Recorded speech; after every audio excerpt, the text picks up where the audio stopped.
There comes a time in every old man's life when silence begins to speak louder than words. I remember that morning clearly, the air heavy with the scent of rain and regret. My knees ached more than usual, a quiet reminder that age had settled in for good.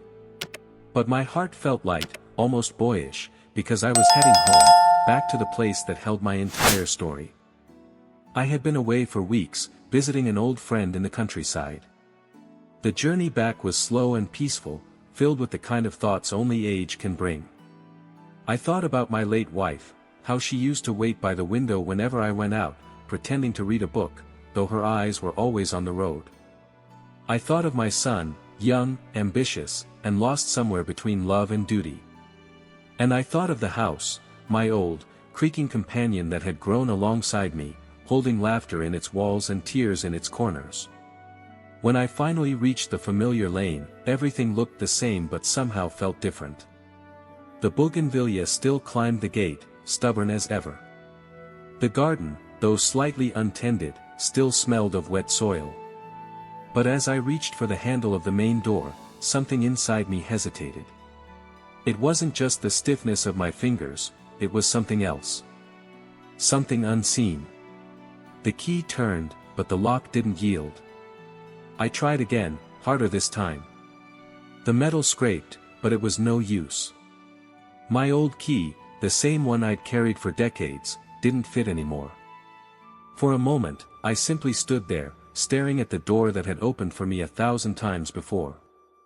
A strange calm washed over me. My mind didn't rush to anger, it drifted instead to memory. I could almost hear the faint echo of my wife's laughter from the kitchen, the gentle sound of my son's footsteps running down the hallway, the old clock ticking near the prayer shelf. Everything was alive inside that house, except me, who now stood on the outside. The realization didn't hit me all at once. It came slowly, like the cold. I noticed the new brass polish on the handle, the unfamiliar scent of a different cleaning liquid, even the small nameplate beside the door, the Malik family. My name was no longer there. It was then I understood. My son's wife, she had done what words could not. She had locked me out not just of my home, but of my memories. And perhaps, in her heart, she believed she was doing the right thing. Maybe she wanted her own space, her own kingdom, free from the shadow of an old man's ways. I took a step back and sat on the small bench outside the porch, the same bench where I once taught my son how to tie his shoelaces. The rain began to fall in light drops, tapping softly on the roof. I didn't move. I just watched the door, my own reflection faintly visible in the window glass. It's a strange feeling, to be a guest at the doorstep of your own life. The memories still belong to you, but the key no longer does. As the rain grew heavier, I thought about how easily things change. One day, you build a home, the next, you're replaced by new names, new smells, new laughter. I wondered if the walls inside still held my framed photographs, or if they'd been packed away, stored in some forgotten corner, like old shoes that no longer fit. A stray cat brushed against my leg, shivering from the rain. I picked it up and held it close. It purred softly, seeking warmth, and perhaps offering some in return. It reminded me that comfort doesn't always come from people. Sometimes it comes from the smallest, quietest things that expect nothing from you. The sun began to set behind the gray clouds. I could see a faint glow of light through the window curtains, the light that once guided me home. And for the first time, I realized that home isn't just where you live. It's where your memories still recognize you. As darkness began to fall, I knew I couldn't sit there forever. But where would an old man go when even his own home no longer opened its doors? I rose slowly, the sound of my knees creaking louder than the rain. I took one last look at the door and whispered silently to myself, not in anger, but in acceptance. Because life, I've learned, doesn't always take things away in cruelty. Sometimes it simply teaches you how to let go, piece by piece, until you're lighter than before. But deep inside, a quiet question refused to die: why had it come to this? That question followed me as I walked away from the porch, my footsteps fading into the sound of the rain. And though I didn't know it then, that locked door was not an ending, it was the beginning of a different kind of journey. What happens when the memories you built start belonging to someone else? In the next part, Grandpa begins his silent fight, not to reclaim a house, but to reclaim his place in the story that once was his own. That night, I did not go far. My body might have carried me down the lane, but my thoughts never left that doorstep. The rain had softened into mist, and the streets glowed faintly under the old lamps. I found shelter under the same banyan tree that shaded my childhood, the same one that had watched me grow from a barefoot boy into a man with silver hair. I sat there for hours, letting the memories flow like rainwater around my feet. I remembered the first brick I laid in that house, the scent of fresh paint, the laughter that filled the walls when it became a home. Every nail, every creak in the floorboard carried a story. And now, all those stories belong to someone else. Age doesn't prepare you for this kind of loneliness. You can lose your strength, your hearing, even your balance, but losing the feeling of belonging cuts deeper than any ache in the bones. When morning came, the lane began to wake up. Children ran past with schoolbags bouncing, a milkman whistled faintly as he rode by, and life went on as if nothing had changed. Perhaps that's what hurt most, the world doesn't stop for your heartbreak. It moves, indifferent and alive. I made my way to the park nearby. It had become my quiet refuge over the years, a place where no one asked questions and the benches didn't judge. I sat down on my usual spot, near the pond where old men like me came to feed pigeons and remember better days. As I sat there, I realized how different everything looked when you no longer had a destination. The same park, the same path, but without purpose, it all felt hollow. The pigeons still fluttered around, the trees still whispered, yet everything seemed to echo a question I didn't want to answer: where do you go when home stops being home? I thought of my son then, my only child. I had raised him with patience, perhaps too much patience. His mother used to say I spoiled him with kindness. Maybe she was right. I gave him everything I had, not just money or land, but trust, freedom, and the comfort of knowing that his father would always understand. Perhaps that was my mistake. Understanding too much sometimes makes others forget your worth. I had watched him build his own family, watched the changes come in small, quiet ways. The laughter in the house had changed tone, softer, more guarded when I entered the room. The decisions began happening without my knowledge. The table, once set for three, grew tighter, and one day, I found myself eating alone more often than not. And yet, I had never thought the distance would turn into a locked door. The day stretched slowly, heavy with thought. I spent most of it watching the pond ripple, the sun glinting on the surface like fragments of broken glass. I began to wonder if perhaps I was meant to start again somewhere else, a smaller room, a quieter life, maybe a place where no one would mind an old man and his fading stories. But even as I entertained the thought, a part of me refused to let go. That house wasn't just walls and furniture, it was the last link to everything I'd built with my wife. It was where we planted the mango tree, where she kept her recipes in a wooden box, where her laughter still echoed if you listened hard enough. I couldn't just walk away from that. Not yet. So I went back. By the time I reached the house again, evening had begun to fall. The lights inside were glowing warm, like a silent taunt to the cold I carried within me. I stood at the gate, watching shadows move through the curtains. It was strange, I could see my own life continuing without me, as if I had become a ghost of my own story. There was a moment, brief and sharp, when I thought of knocking. But my pride, or maybe my grief, held me still. Sometimes silence feels more dignified than confrontation. I simply stood there, listening to the muffled hum of laughter from inside. It was a sound that once belonged to me, but no longer did. I noticed something else then, the mango tree. Taller now, stronger, with branches reaching over the wall like old hands. I had planted it years ago with my wife's guidance, her hands covered in soil, her eyes bright with joy. It was meant to be a symbol of growth, of family, of roots that would never be lost. And yet here it stood, half inside, half outside, just like me. I reached out and touched one of its low branches. It had borne fruit this season, small and green, not yet ripe. For a moment, I felt a strange peace. The tree didn't know it had grown on divided soil. It simply lived, quietly doing what it was meant to do. Maybe, I thought, that's what I needed to learn too. To keep growing, even when no one recognizes the roots. I sat on the same bench again, the same one where I had waited the night before. The world was quiet, save for the sound of wind and distant voices. I wasn't angry anymore, just hollow, the kind of emptiness that doesn't cry or rage but sits quietly inside, rearranging your memories. I didn't know what tomorrow would bring. But deep down, I felt something stir, not hope, exactly, but a quiet determination. Life had closed one door on me, but maybe there were still stories left to tell beyond that threshold. As the moonlight spilled over the gate and the tree cast long shadows across the path, I realized that maybe I wasn't waiting for someone to open the door anymore. Maybe I was waiting for something else entirely, a reason to begin again. The next morning, Grandpa makes a decision that changes everything, a choice between holding on to what was lost or finding a new meaning in what remains. The next morning came quietly, wrapped in the soft chill of dawn.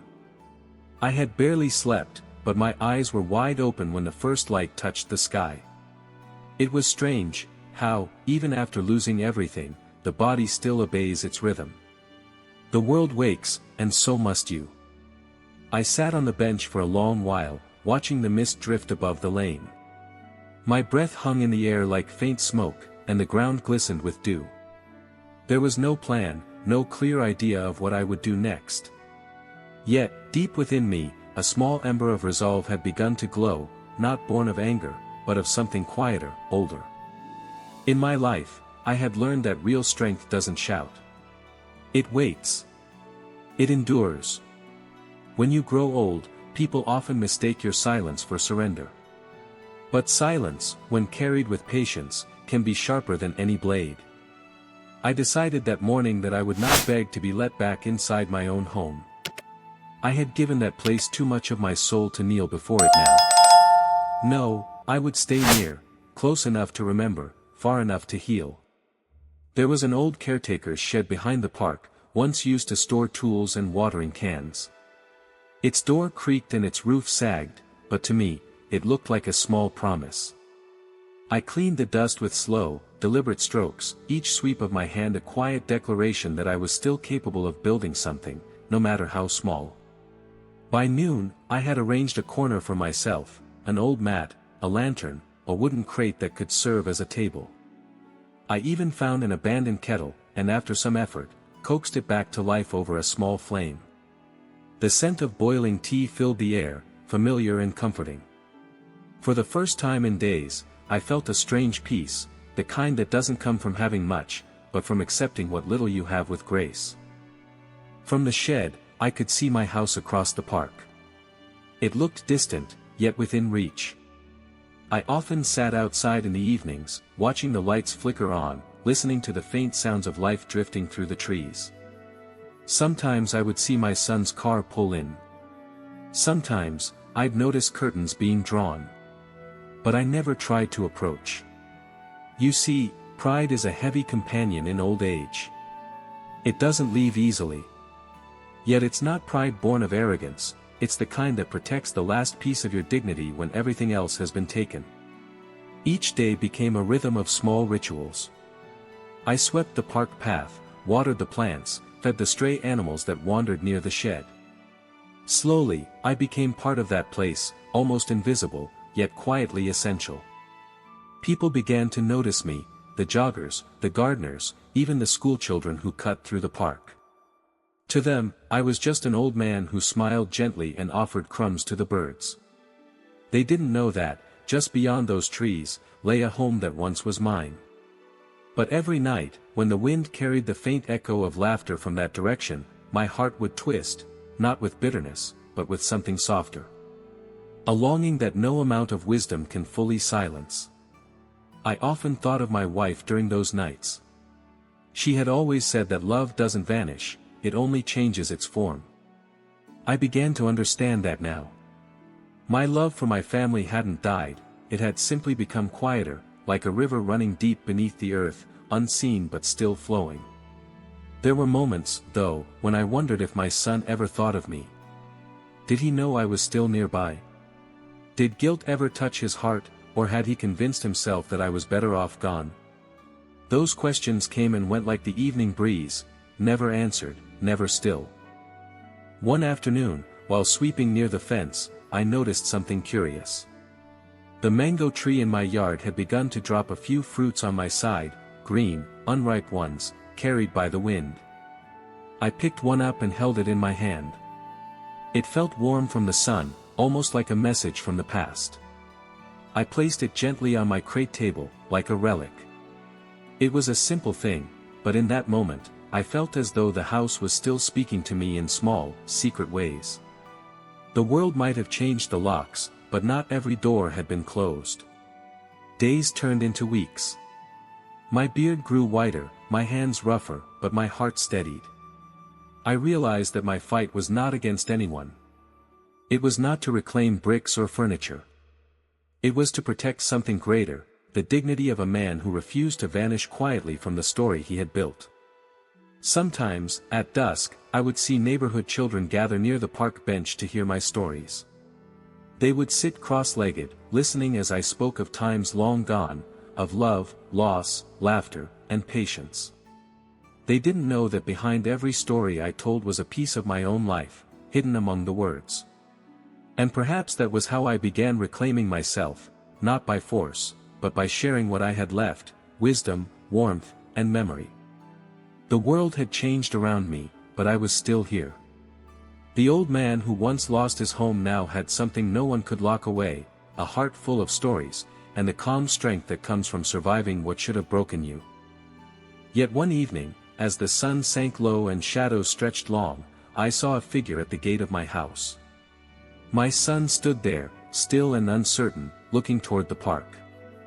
Our eyes met across the distance, a brief, wordless moment that froze the air between us. I did not move. Neither did he. But something passed between us, not forgiveness, not regret, just a quiet recognition that time was running out for both of us. And then, just as quickly, he turned and went inside. I stood there long after he disappeared, my heart heavy with questions that no one would answer. Next day, something unexpected arrives at Grandpa's shed, a small gesture that reopens old wounds and forces him to face the one truth he's been avoiding all along. The morning after that silent meeting with my son felt heavier than the rest. The sky hung low, thick with clouds that refused to move. Even the birds seemed quieter, as though the air itself was holding its breath.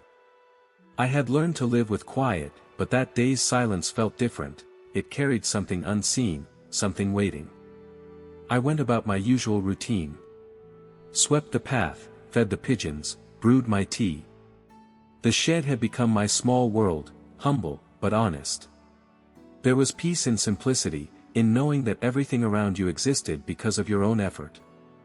As I poured my tea into the chipped mug, I noticed something odd near the shed's door, a small brown paper bag, neatly folded, slightly damp from the morning dew. It hadn't been there the night before. I looked around, but the park was empty except for the gardener, far in the distance. I picked it up carefully and set it on my crate table. The paper had softened with moisture, but it still held its shape. Inside was a small box, plain, wooden, and familiar. My hands trembled slightly as I opened it. Inside lay my old pocket watch. It was the one my wife had given me on our 10th anniversary. Its silver had dulled with time, the glass scratched and worn, but it still ticked faithfully, stubborn as memory. I hadn't seen it in months. I had left it in the drawer beside my bed, the bed that now belonged to someone else. I sat there, holding it in my palm, the faint ticking echoing louder than any sound around me. There was no note, no name. Just the watch, placed quietly, like an apology that couldn't find the courage to speak. For a long while, I didn't move. I simply stared at it, lost between gratitude and grief.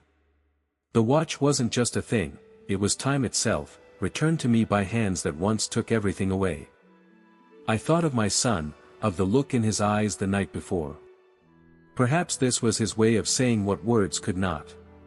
Perhaps guilt had found him at last. Or maybe he simply remembered the man who once held his hand while teaching him how to read the time. It's strange how life circles back. The same watch that had once marked the best years of my life now returned to mark its loneliest hour. I pressed it to my chest, feeling the faint heartbeat of its ticking merge with my own. Time, the one thing that keeps moving even when everything else stands still. That day, I couldn't bring myself to do much else. The park carried on as usual, children played, dogs barked, and the wind whispered through the trees, but I felt detached, as if my mind had slipped somewhere between past and present. Everywhere I looked, memories came alive. The mango tree swayed gently beyond the fence, scattering a few yellow leaves that drifted toward me. The scent of soil after rain filled the air, her favorite scent. I remembered how she used to stand at that very spot, humming softly as she watered the plants. Grief, I've learned, doesn't always arrive like a storm. Sometimes it comes like a familiar breeze, brushing gently against your cheek just to remind you it still exists. As the day faded into evening, I placed the watch beside my bedroll in the shed, like a sacred thing. I wasn't sure what it meant, this gesture, this return, but it stirred something I hadn't felt in a long time. A small, trembling hope. Maybe the world hadn't forgotten me completely. Maybe somewhere behind those locked doors, there was still a corner of memory that refused to fade. But hope is a fragile thing. It can warm you one moment and wound you the next. A few days later, I noticed a change. The curtains of my house stayed drawn longer. The garden, once neatly trimmed, had started to lose its order. Even from a distance, I could tell something wasn't right. My son's car remained parked at odd hours, the usual laughter inside had grown scarce. I tried not to think too much about it. A man learns, over time, to stop searching for reasons that might reopen old wounds. But that quiet unease wouldn't leave me. Something inside told me that the story behind that watch wasn't finished. One evening, as the sun began to sink, I walked toward the gate, not out of confrontation, but out of concern. The path was covered in dry leaves, crunching softly under my steps. I paused near the wall, listening. No laughter. No movement. Just the faint hum of the ceiling fan through the half-open window. Then, through the stillness, I heard it, a sound that carried both familiarity and ache. A woman's muffled cough, dry and persistent. His wife. The one who had changed the locks. The one I had resented in silence for weeks. I froze, torn between feeling and memory. I knew that cough, sharp, restrained, but filled with weakness. It was the same kind my wife had in her last days. For the first time since I'd been locked out, anger left me completely. In its place came something far older and heavier, compassion. The kind you can't choose, the kind that simply rises within you because love, once planted, never dies completely. I stepped back quietly, not wanting to intrude. Whatever pain had come into that house, it was no longer my place to question it. But as I returned to my shed, I knew the story between us was not done. The pocket watch ticked on beside me that night, steady and patient. It almost seemed to whisper, "Time isn't finished with you yet." When the woman who once shut him out falls ill, Grandpa faces a choice that will test the limits of forgiveness, and reveal what family truly means. Nights had begun to grow colder, and with each passing day the world around me seemed to soften into stillness. The park lost its summer brightness, fallen leaves turned brown, gathering like forgotten stories along the path. I had come to accept this quiet season as my own. Yet deep inside, the sound of that cough would not leave me. It echoed faintly in memory, threading itself through my thoughts like an unfinished melody. I tried to reason with myself. Perhaps she merely caught a passing fever. Perhaps my son was taking care of her. But the mind of an old man has a way of returning to worry, especially when love still lingers beneath the dust of pride. One afternoon, while trimming the hedges near the fence, I noticed a figure in the doorway of my old house. It was my son, standing still, his shoulders bent in a way I had never seen before. The confidence that once framed his body had slipped away. He looked smaller, as if life had quietly taken something from him. He did not see me, I made sure of it. Watching from behind the tree, I could tell he was troubled. He lingered at the gate, as though hoping the world would tell him what to do next. Then he went back inside, closing the door with a slowness that spoke of weariness rather than distance. That night, the rain returned, steady and soft. I sat in my shed, the watch ticking beside me, the lantern casting slow-moving shadows across the wall. I thought about how strange it was, to live close enough to touch the same wind, yet remain separated by so many unspoken words. Compassion can be a painful thing. It asks you to look past the wounds that others have caused and see the person who caused them. It doesn't demand forgiveness, it simply whispers that hurt and love often grow from the same root. By the third morning, my unease had grown too heavy to ignore. I walked toward the house again, not out of pride this time, but out of quiet concern. The garden gate creaked softly as I pushed it open, its familiar sound greeted me like an old friend. The grass had grown wild, and the flower beds my wife once tended were thinning. The air carried that faint medicinal smell I remembered from hospital rooms long ago. Through the open window, I heard footsteps, slow, deliberate, tired. Then came the cough again, deeper now, followed by the sound of water being poured into a glass. My heart ached. I turned to leave, unsure of what right I had to stand there. And that's when I saw it, the same paper bag that once carried my pocket watch, now placed neatly on the outer step. Inside it was a thermos, still warm. Someone had left it there for me. It was my son's doing, I could feel it. It wasn't a message, just a gesture. But to me, it said enough. He knew I was still near. He hadn't forgotten. I sat down by the wall, unscrewed the lid, and the scent of tea filled the air, sweet, with just a hint of cardamom, exactly how I used to make it for him when he was a boy. For a moment, the years folded in on themselves, and I was back in that kitchen with my wife laughing as our son reached for the sugar jar. I drank slowly, letting the warmth spread through my hands. Every sip was both comfort and ache. The distance between us was still there, but something invisible had begun to bridge it. Small kindnesses, quiet, unspoken, can heal more than words ever could. Over the next few days, the same thing happened.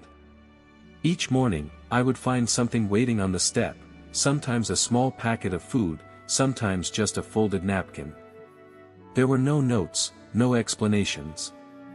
Yet each offering felt like a piece of an apology stitched together in silence. Then, one evening, I noticed the light in the upper window flickering. It went out suddenly, leaving the house in partial darkness. The next morning, the garden remained untouched, the curtains stayed closed. Even the sound of the cough had stopped. A stillness hung over the place that chilled me more than any winter wind. I felt that familiar pull again, the instinct to protect, the same one that had guided me through fatherhood, through loss, through every quiet moment of love. So I waited near the gate until my son's car appeared. When he stepped out, his movements were slow and careful, carrying the weight of sleepless nights. His face was drawn, eyes red-rimmed, and his hand trembled slightly as he closed the door. He stood there for a moment, looking at nothing in particular. Then, without meaning to, he glanced toward the park, toward me. Our eyes met once again, but this time there was no distance. Only exhaustion, sorrow, and something softer, the look of a man who no longer had the strength to hide behind pride. I didn't move toward him. I simply nodded, a gesture small enough to fit the space between us. He nodded back, barely, before turning toward the house. That night, I couldn't sleep. The wind rattled the tin roof of the shed, and every sound carried meaning. The watch ticked beside me, steady as ever, reminding me that time was asking for an answer. I had been waiting for the world to return what I had lost. Perhaps it was waiting for me to take the first step instead. By dawn, my mind was clear. I rose, folded my blanket, and looked toward the house through the morning fog.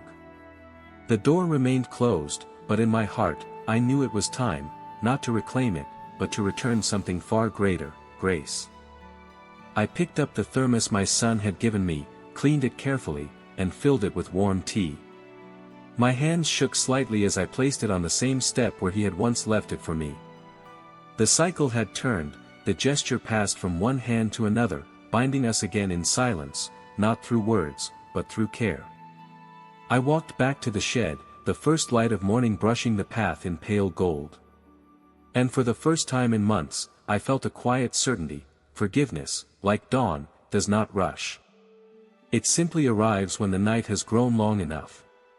The morning began with a stillness I could feel in my bones. The world outside had that gray, heavy quiet that comes before something important, not a storm, but change. The kind that moves softly, rearranging everything without sound. From my shed window, I could see the house. The curtains were half drawn, fluttering slightly in the weak breeze. There was no smoke from the chimney, no sound of footsteps, no sign of movement. The air itself felt worried. I stood there for a long time, holding the thermos cup between my palms, as if waiting for the house to breathe again. But it didn't. Something inside me shifted, that same instinct that wakes a parent in the middle of the night when their child is unwell, even before the first cry. Without thinking, I walked across the path. The gate squeaked, the sound sharp in the morning silence. When I reached the door, I paused. This was the same door that had once been locked against me. The same door I had stood outside of, heart aching, pride heavy. Now it stood ajar, as if time itself had grown tired of keeping us apart. I knocked softly, out of habit, though I knew there would be no answer. Then I stepped inside.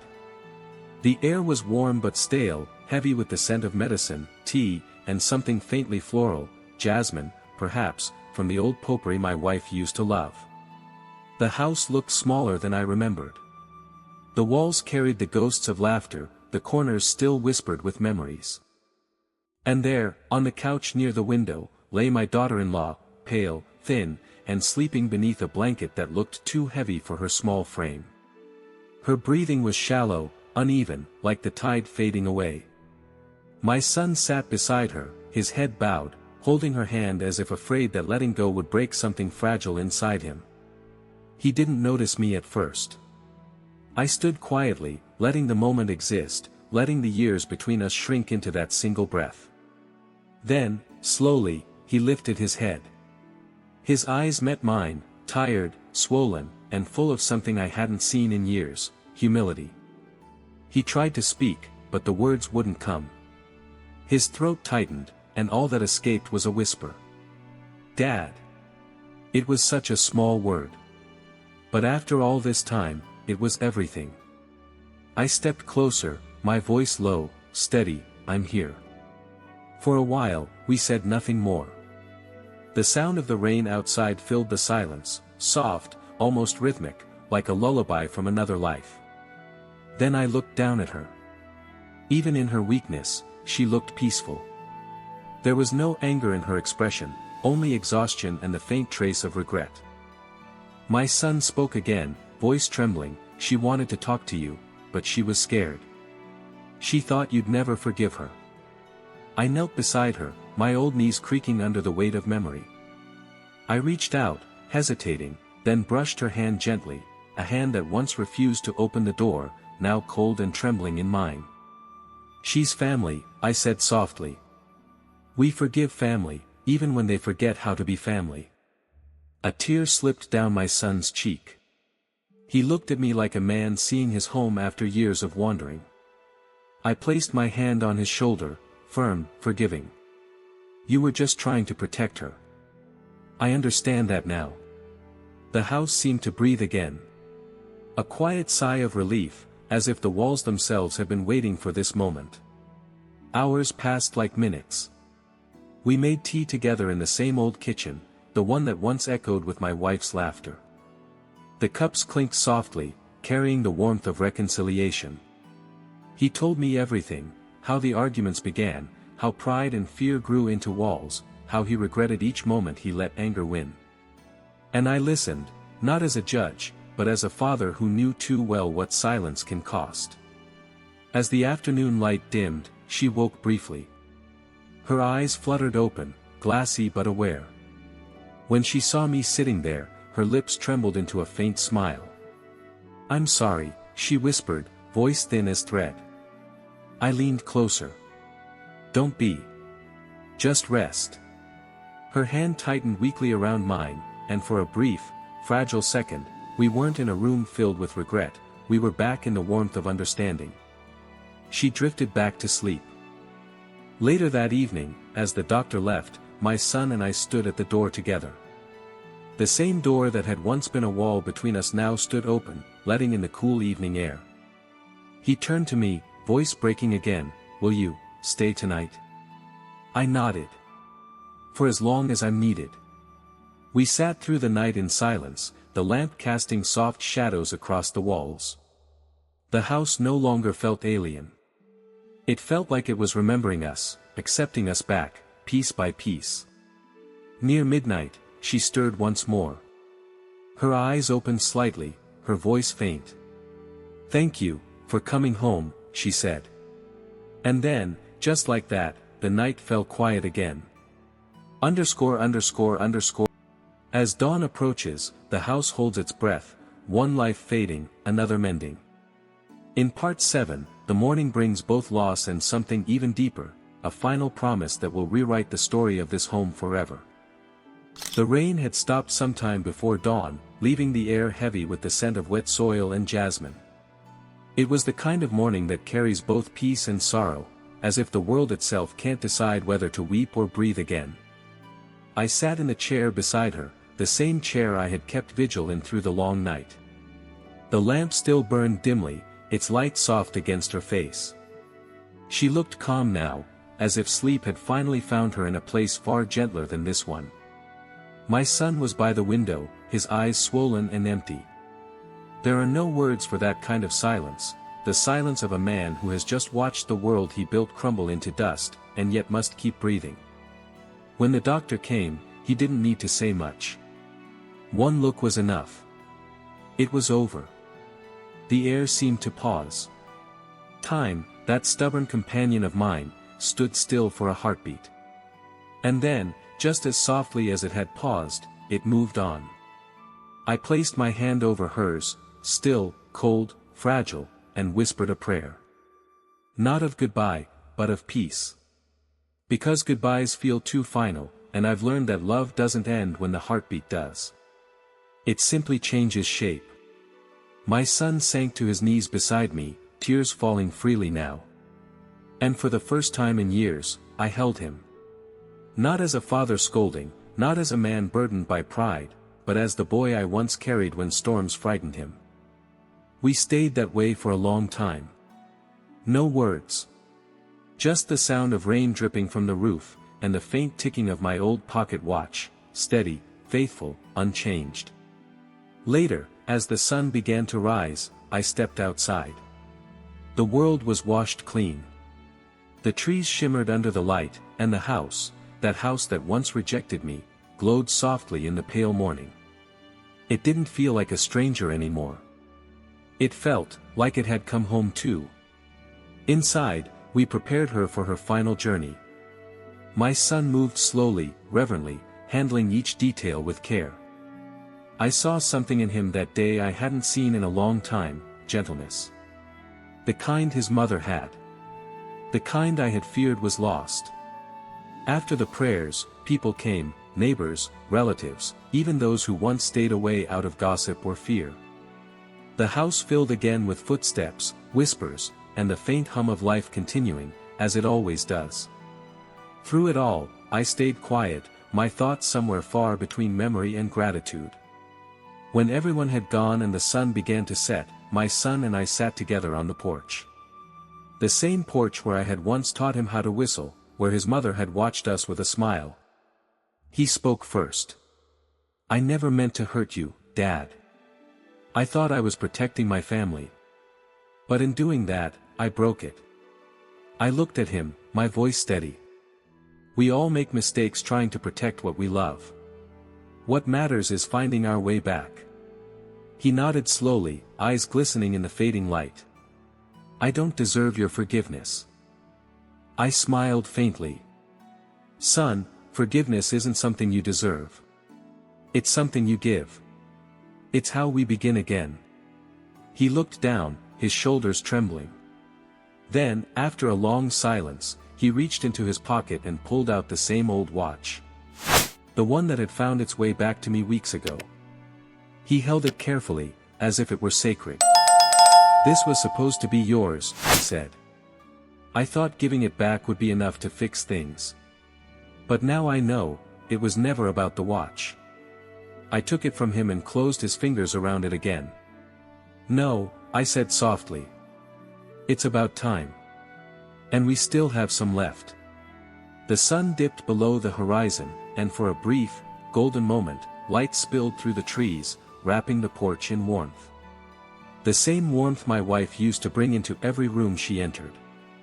We sat there long after darkness settled, two men bound not just by blood, but by shared loss and a rediscovered love. In the weeks that followed, we rebuilt the garden. We planted new flowers where the old ones had withered. The house slowly began to look alive again, not perfect, not what it once was, but living. Breathing. Every evening, as I sat under the old mango tree, I could feel her presence in the rustling leaves, in the scent of wet soil, in the laughter that began to return to the house. Sometimes, I would hold the watch close to my ear, listening to its quiet rhythm. Tick. Tick. Tick. A sound both fragile and eternal. It reminded me that time, no matter how much it takes, also gives back, in forgiveness, in understanding, in love that refuses to fade. The house no longer felt like a place of betrayal.